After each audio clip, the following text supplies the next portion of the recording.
Regalarnos unos minutos esta tarde para platicar de la educación, ya en la recta final de este gobierno Marco Fernández. Muchas gracias. Oye, te escuchaba en una entrevista previa en septiembre hablando de la situación que ya prevalecía, ¿no? Sobre todo haciendo hincapié a cómo nos quedamos después de la pandemia. Pues creo que no ha mejorado nada, Marco, salvo que me comentes algo positivo en torno a ello, pero no se ve así.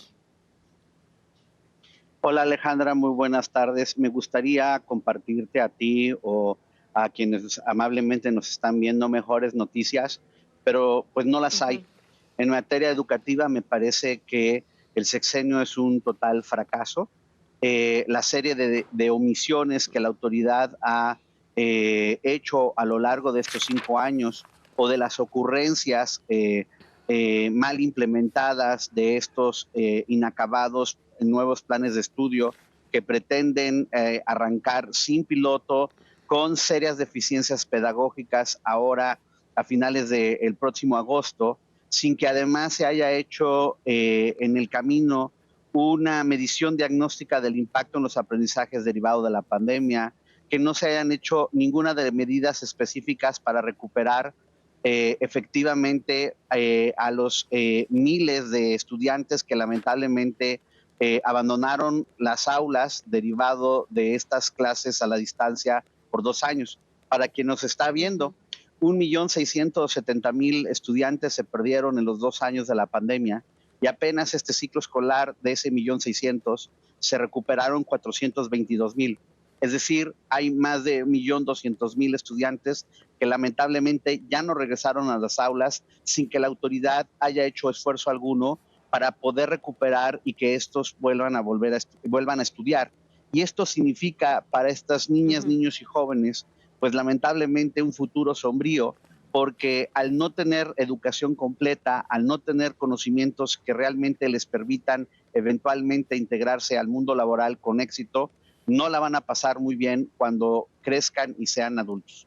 Hay hoy, cuando estamos observando todavía afectaciones emocionales de los chicos y el impacto en los aprendizajes, incertidumbres de los docentes sobre lo que implica la cacareada transversalidad en la enseñanza, por ejemplo, de las matemáticas y las ciencias, sin que haya habido una capacitación para ello. Se termina un ciclo escolar sin que se haya aprovechado el tiempo, insisto, para recuperar lo que se dejó de aprender en estos años previos a la pandemia y con incertidumbre de cómo va a Ujú. arrancar estos nuevos planes de estudio y estos libros de texto que además ya empiezan a filtrarse su contenido y es preocupante, y podemos platicar en un minuto de eso, lo que se pretende además, por Sí. ejemplo, promover entre los docentes de la primaria y de la secundaria cómo aproximarse a sus aprendizajes con sus estudiantes, en donde más que estrategias pedagógicas para mejores aprendizajes,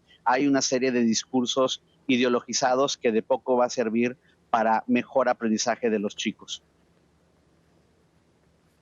Oye, Marco, eso por un lado, súper preocupante, sí, sin duda, pero por otro, lo que estamos haciendo como sociedad para que este tipo de situaciones no, pues no avancen, ¿no? Parece que desde el gobierno es primordial que la educación no sea evaluada, que no haya capacitación para los maestros, es decir, que prevalezca el estado de ignorancia en este país. Yo creo que en ese sentido, con toda franqueza, y es ser políticamente incorrecto, pero somos corresponsables de este desastre educativo porque no hemos sabido defender el verdadero ejercicio del derecho a la educación y exigirle a las autoridades federales y a muchos de los estados que poco han hecho en materia educativa a que pongan a la educación al centro de sus esfuerzos gubernamentales.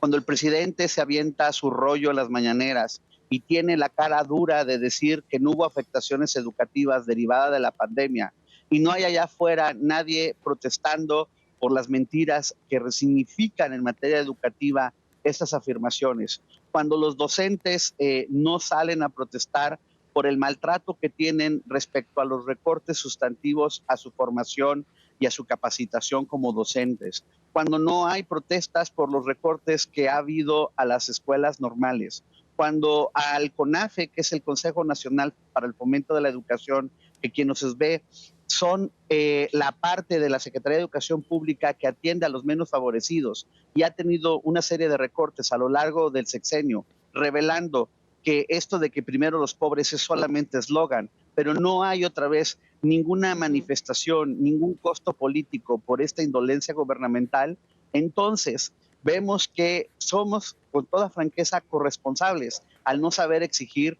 nuestro derecho a la educación que sea equitativo en términos de oportunidades y de verdadera calidad para que los chicos cuando aprendan reciban aprendizajes, desarrollen las habilidades que les permitan ser mejores ciudadanos e integrarse eventualmente de manera exitosa al mundo laboral.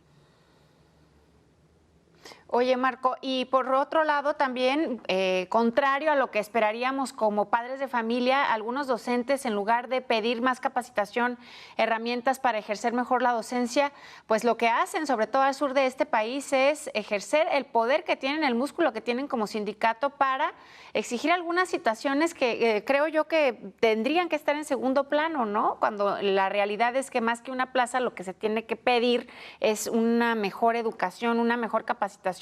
Si yo estoy en una situación así, lo que quiero es pues otorgar docencia, digamos, de alto nivel, ¿no?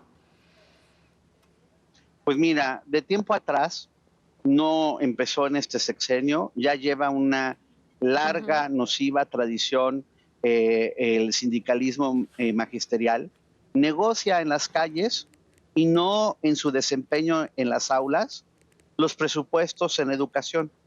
Hay más preocupación en estar defendiendo, por ejemplo, que de manera automática y sin una verdadera evaluación se le dé plaza a los egresados de las escuelas normales, que el estar exigiendo en mejorar los métodos pedagógicos con los que se forma a estos futuros docentes, en el desarrollar, por ejemplo, la verdadera capacidad para enseñar correctamente las matemáticas, el que tengan un segundo idioma que puedan transmitir y enseñar de manera eficaz a sus estudiantes, etcétera. Todo eso han sido aspiraciones de segundo o tercer orden.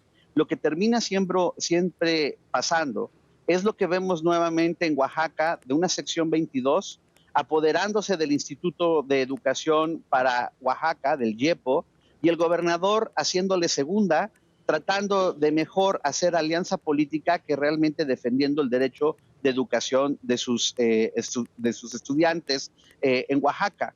Esta aspiración de que la educación pudiera ser una verdadera política para equilibrar socialmente, para lograr la movilidad social, pues solamente es eslogan. Cuando los gobiernos nos dicen que la educación es de suma importancia para ellos y uno voltea y observa la serie de negligencias, por ejemplo, no hubo apoyo alguno para cuando en la pandemia facilitar el internet y el contacto de los docentes que pudieran retroalimentar a los chicos. No ha habido evaluación para saber de qué tamaño es lo que dejaron de aprender y empezar a hacer estrategias de recuperación. No hay recortes a las escuelas normales, recorte del 80% a la formación y capacitación docente, negativa para transparentar por ejemplo, los usos de los recursos de la denominada escuela es nuestra, e incluso en la retórica mentirosa de algunos de las autoridades federales, como Marza Arriaga, que es el titular de la Dirección de Materiales Educativos, y que dice, no, es que lo que no entienden es que ahora la comunidad es lo que importa, los críticos son neoliberales, prianistas y demás adjetivos, podrá echarse el rollo que quiera, pero en el fondo lo que está escondiendo es la indolencia educativa con la que ha actuado para el desarrollo de los planes de estudio, y tan supuestamente es falsa esta parte de la convocatoria a miles de estudiantes, de docentes para la realización de estos planes de estudio y de los libros de texto, que cuando se le hizo la petición por acceso a la información a la Secretaría de Educación Pública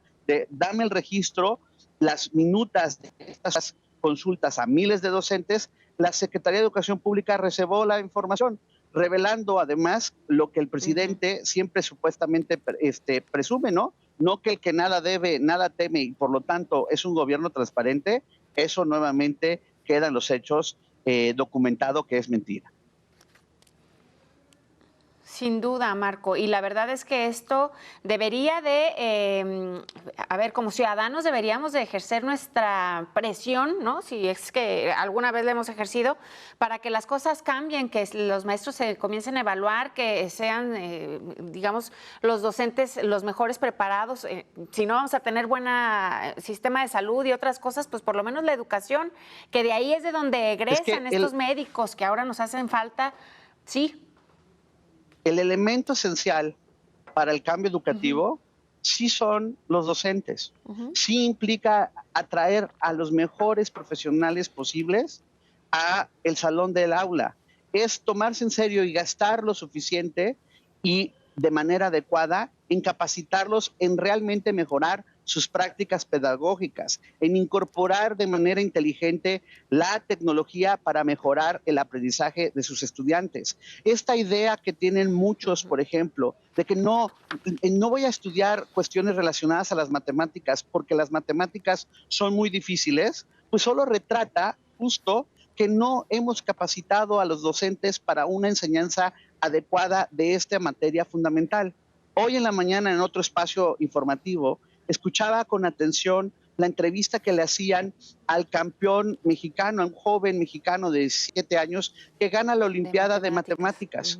Ojalá que ese tipo de ejemplos se pudiera hacer la norma y no la excepción en nuestro país. Y el chico, en su propio lenguaje, hablaba de que tuvo la fortuna de que hubo quienes lo apoyaron para entender los conceptos que estaban detrás de distintos razonamientos matemáticas, que no era posible aprenderlas solo haciendo fórmulas y repitiéndolas de manera automática. Pero esa repetición de fórmulas es el retrato de que muchos docentes, y hay que decir las cosas como son, no han sido capacitados de manera adecuada para poder enseñar matemáticas, y ahí están los resultados de nuestros estudiantes con deficiencias serias. Pero entonces, tomarse en serio la educación es ayudarle al docente a desarrollar sus capacidades, pagarle bien para poder atraer a los mejores candidatos a la profesión docente, sí reconocerle cuando tienen buenos resultados con estímulos económicos y demás, y también, perdón, cuando no tienes un buen docente y estás tratando de recuperar, de tratar de capacitarlo y demás, y no son los resultados los mejores en el aula, pues como ocurre en cualquier profesión, pues se le da las gracias. Y eso no quiere decir que hay que estigmatizar a los docentes y que uno pretenda despedir a miles de docentes como la mal llamada reforma. Eso son patrañas.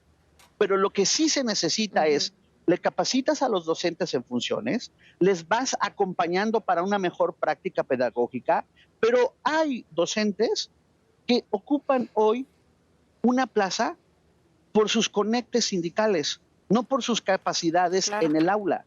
Y ese es el tipo de docentes que tienes que tú retirar por el daño que le está haciendo a la niña, al niño, al joven en el aula, lamentablemente.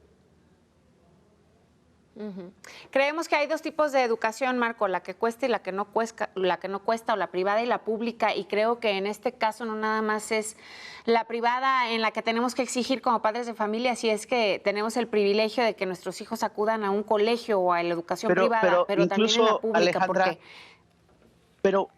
pero ahí, perdón que te interrumpa, Alejandra, en los privados a mí me ha tocado observar que también madres y padres de familia comparten la misma apatía que muchos de padres y madres de las escuelas públicas. No se involucran en las reuniones con los docentes, no exigen, por ejemplo, en estas semanas que hubo extras del ciclo escolar, que realmente se ocuparan para ir recuperando lo que sus hijas, sus hijos no desarrollaron. Viven en la ilusión de que ellos no fueron afectados porque tenían el internet y demás, y eso no es cierto. Y entonces, cuando están más preocupados en irse de vacaciones o en los cursos de verano, pero que no realmente atienden la parte educativa, y creen que, bueno, por lo menos ellos están librados porque no van a ser de la misma afectación que los públicos, viven en el engaño y en una miopía que, insisto, como sociedad en su conjunto, nos está saliendo muy caro. Caro. Sí, bueno, pues precisamente, no nada más en lo privado, sino también en lo público, ejercer la presión que tenemos como sociedad, poner los temas sobre la mesa, visibilizarlos y pues esperar a que este país cambie. Muchas gracias, Marco Fernández, por compartir con nosotros esta tarde. Viene un periodo interesante en los siguientes meses y habrá que exigirle a los distintos candidatos que nos pongan sobre la mesa qué acciones van a hacer para ir corrigiendo este desastre que este gobierno en materia educativa está dejando. Sin duda, Marco. Bueno, pues ahí están las ideas, usted toma la mejor decisión. Gracias, Marco. Hacemos una pausa, regresamos. Gracias, buena tarde. Descubre México.